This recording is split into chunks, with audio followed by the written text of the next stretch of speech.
Certaines personnes ne semblent jamais meurtries par le malheur. Elles écopent, mais se relèvent et se tournent résolument vers l'avenir. Qui sont ces oiseaux rares?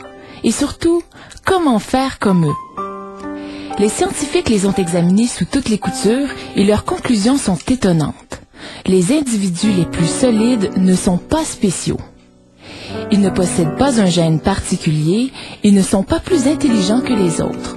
Ils ont simplement décidé de ne pas se voir comme des victimes et ont développé des habitudes qui leur permettent de tirer le maximum des situations, aussi éprouvantes soient-elles.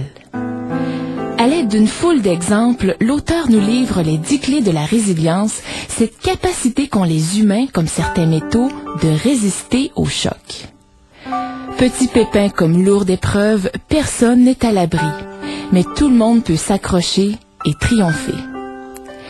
Alain Sanson détient un MBA et un diplôme d'études supérieures en formation à distance et il poursuit des études supérieures spécialisées en santé mentale.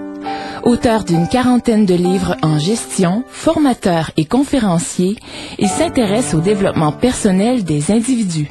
Mesdames et messieurs, voici votre conférencier, Monsieur Alain Sanson. Alors, bien le bonsoir et bienvenue ici.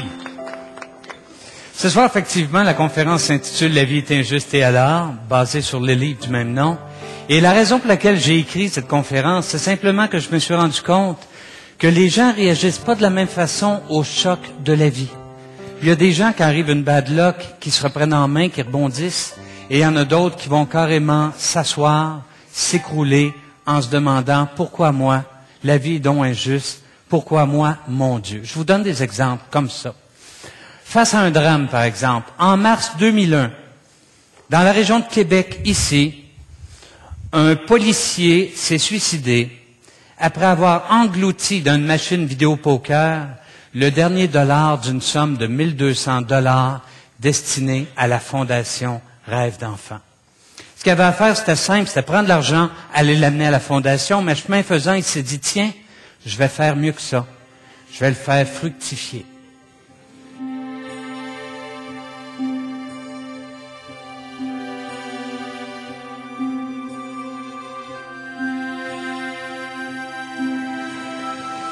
Juste avant de se tirer une balle dans le cœur, il a écrit une lettre dans laquelle il disait « Quand j'étais petit, je pensais que le jeu, c'était le fun. Eh bien, ça ne l'est pas, croyez-moi. » Au moment de son décès, il avait le profond sentiment que sa vie ne valait pas 1200 piastres.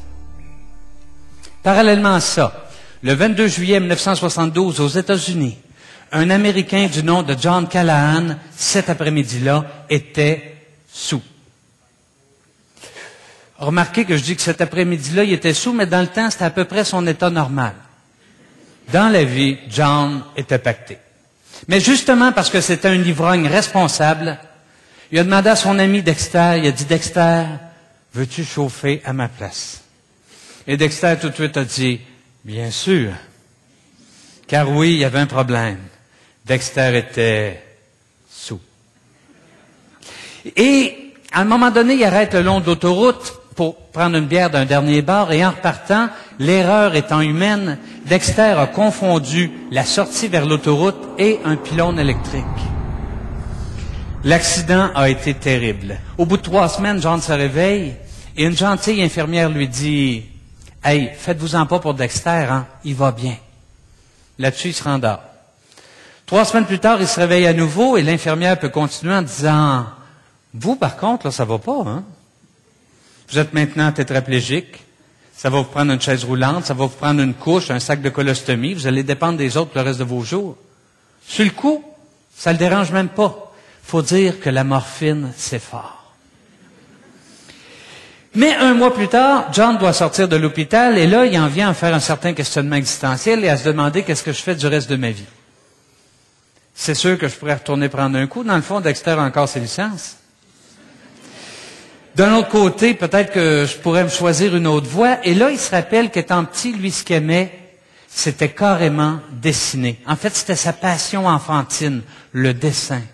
Alors il se dit, OK, je vais devenir caricaturiste. Mais naturellement, à ce moment-là, il est très faible. Tout ce qu'il peut faire, c'est tenir le crayon d'une main, agripper la main de l'autre et tranquillement tirer des traits. Mais il commence à se bâtir une carrière. Et aujourd'hui, ces caricatures ont été publiées dans des magazines aussi prestigieux que Penthouse, Playboy. C'est un conférencier recherché. Il est intervenu auprès du président Reagan, pendant la présidence de Reagan, pour faire modifier la loi sur l'accès aux édifices publics pour les personnes handicapées. Et il possède même son propre studio d'animation. Et il produit une série de dessins animés nommés Quads, qui est distribuée partout dans le monde. Qui connaît Quads? Vous pouvez lever la main. OK.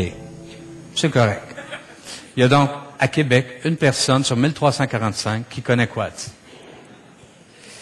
Donc, face à un drame, certains se reprennent en main tandis que d'autres partent à la dérive. Et je vous ai quand même emmené la page d'accueil de Quads. La personne en chaise roulante, c'est John.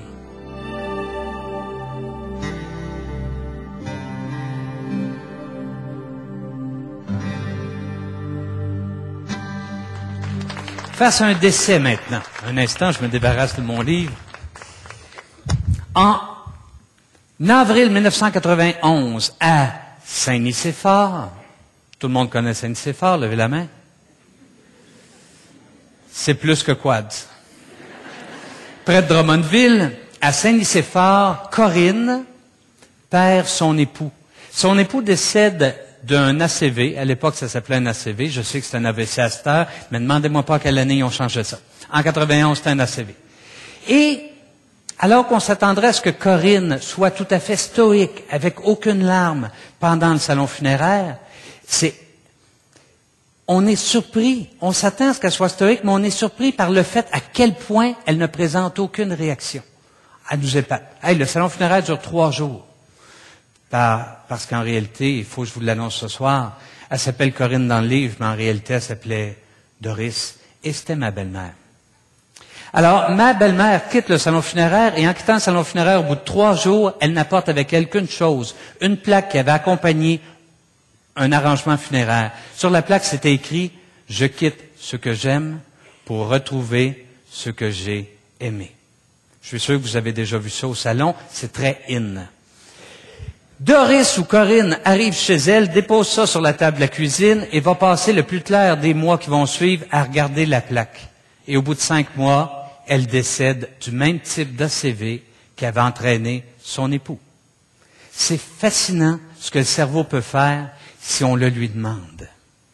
Face à un décès toujours, à Saint-Nicéphore, en mai 1992, Vicky, une étudiante de 16 ans, venait de se trouver un chum. Et c'était un bon chum. Et comment fait-on à 16 ans pour déterminer qu'un chum est un bon chum? Ben dites-le. Il y avait un char. Ben oui. Il y avait un char. Et un soir, il vient veiller chez Vicky. Vicky reste à la 2e allée. On est l'autre bord de la rue.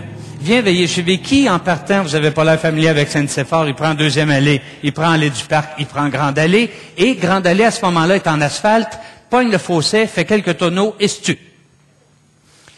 On est surpris de voir à quel point Vicky garde le sourire et reste elle-même. On serait attendu à ce qu'elle soit abattue par l'événement. Mais l'attente est de courte durée. 2 semaines plus tard, alors que ses parents sont partis, elle décide carrément de se pendre dans le sous-sol familial. Quand les parents reviennent, il y a des petites flèches colorées collées partout. C'est comme une chasse au trésor pour trouver le corps. Et où ils trouvent le corps, il y a une chanson de Michel Sardou qui joue en continu. Mes chers parents, je pars. Je vous aime, mais je pars. Vous n'aurez plus d'enfants ce soir. Ça donne un coup à des parents. Face à un décès toujours, en 1980, Candy Lightner, une mère de famille, perd sa fille Carrie, Carrie, en fait, elle assistait à une game de softball, mais en quittant une game de softball, elle dit, tiens, je vais aller au party. Et comme le party est en ville, elle doit longer la route pour se rendre